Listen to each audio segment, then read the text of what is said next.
So what's up mga idol, for today's video nga ay mag-i-install tayo nitong karburador.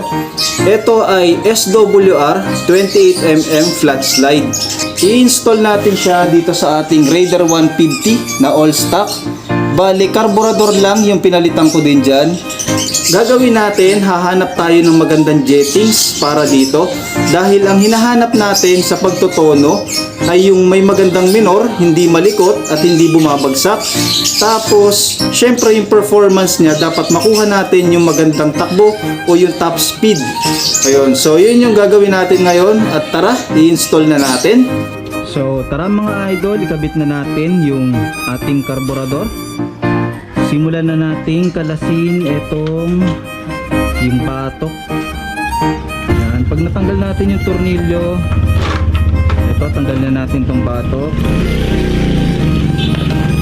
Tapos ayan, makikita natin dito, ayan na yung karburador natin. Kakalasin na natin to. Una, tanggalin muna natin itong dalawang tornilyo dito.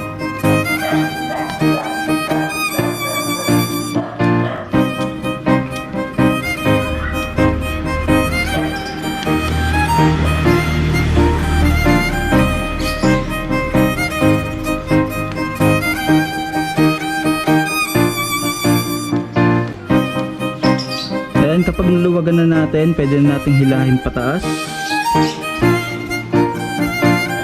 Ayan na, makikita na natin yung piston or yung slider. Kung makikita nyo, ito yung nagiging issue ng karburador na flat slide kapag matagal na natin siyang ginagamit or luma na, gas-gas na.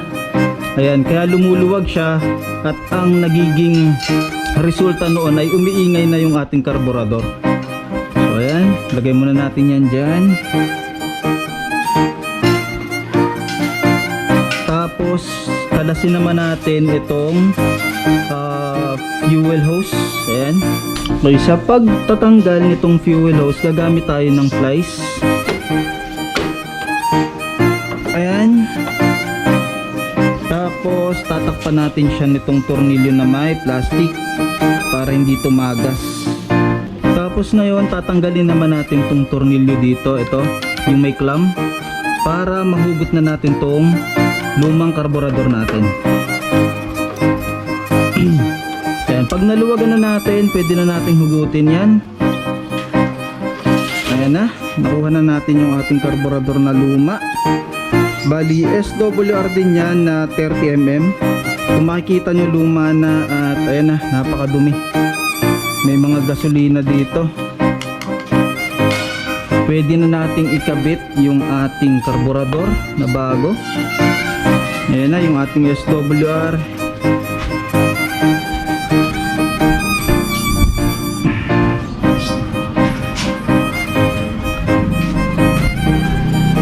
So ito yung dito natin lalagay yung fuel hose. Ito yung para sa gasolina. So ayan, kabit na natin.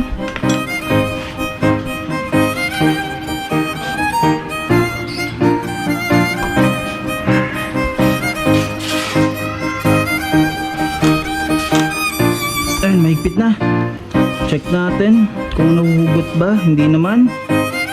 So ayan, okay na yung pagkakakabit natin ng karburador. Tapos tatanggalin natin ito, yung nasa ibabaw ulit.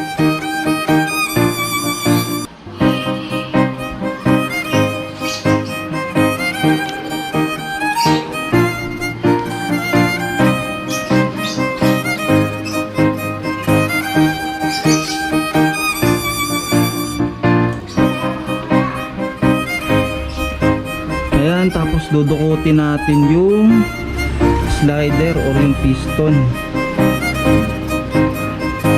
Ayan.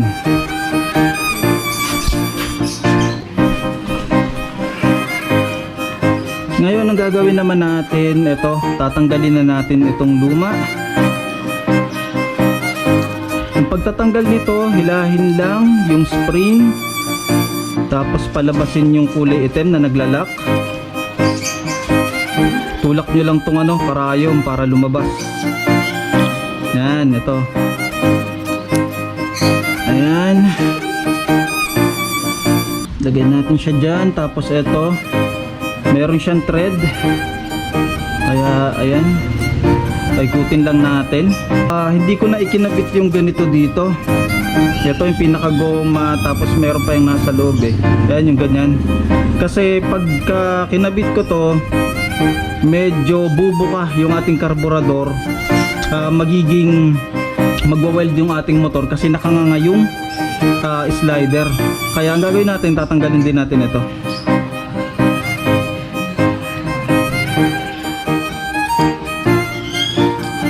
So ayan mga idol, natanggal ko na to. Ikakabit na natin to dito. Bali ito mga idol, kailangan natin isagad kasi para maging pantay siya dito. Ayan. Tapos ito, ilalagay na natin to dito. Kumpara sa dating spring, dahil nga bago pa, napakatigas niya.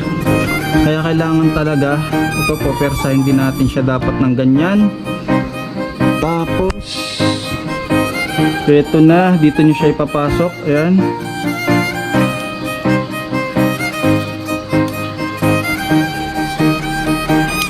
So ayan mga idol, naikabit na natin. Ayan, tapos ilalagay na natin siya dun sa carb.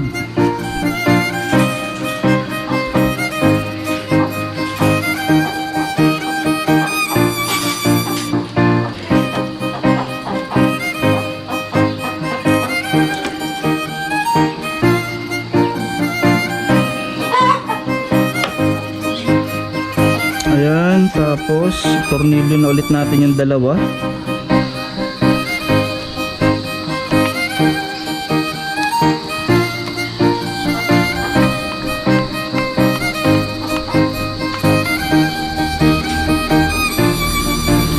Okay na, nakabit na natin. Bale, kailangan nating i-check yung bunganga nitong ating karburador kung hindi ba nakanganga yung slider. So dito natin siya sisilipin. Medyo malayo kaya hindi natin makikita sa camera, pero nakikita ko yun, naka-close naman, kaya hindi siya magwa-weld. Tapos ngayon, ito ikakabit na natin yung fuel hose.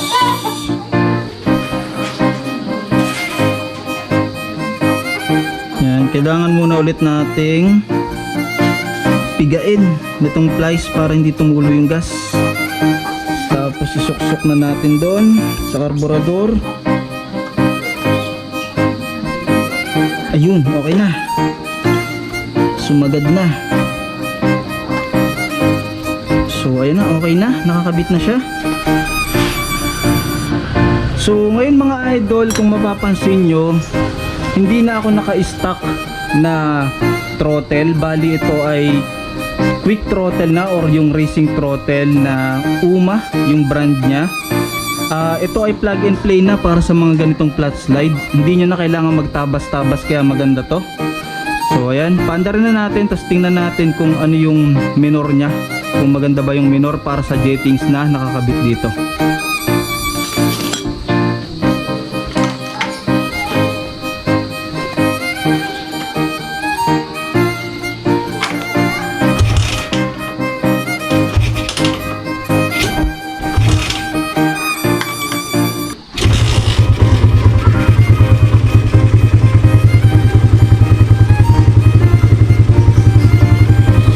Papainitin muna natin.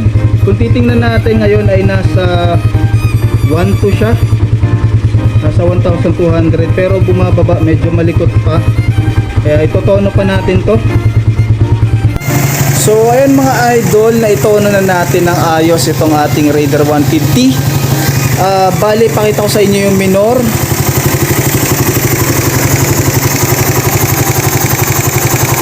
Ayan, kung makikita nyo, bali, nandyan siya sa mga 1.4.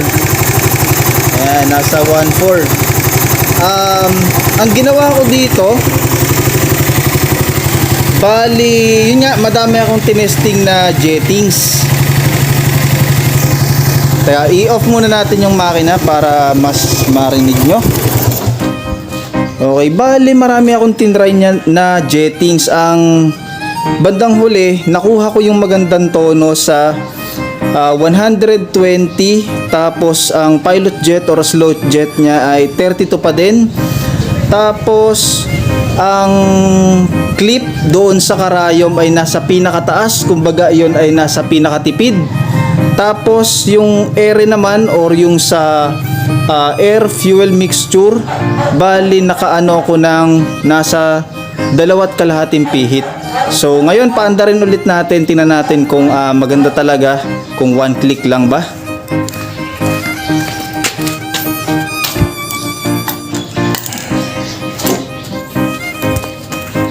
So padyakan na natin.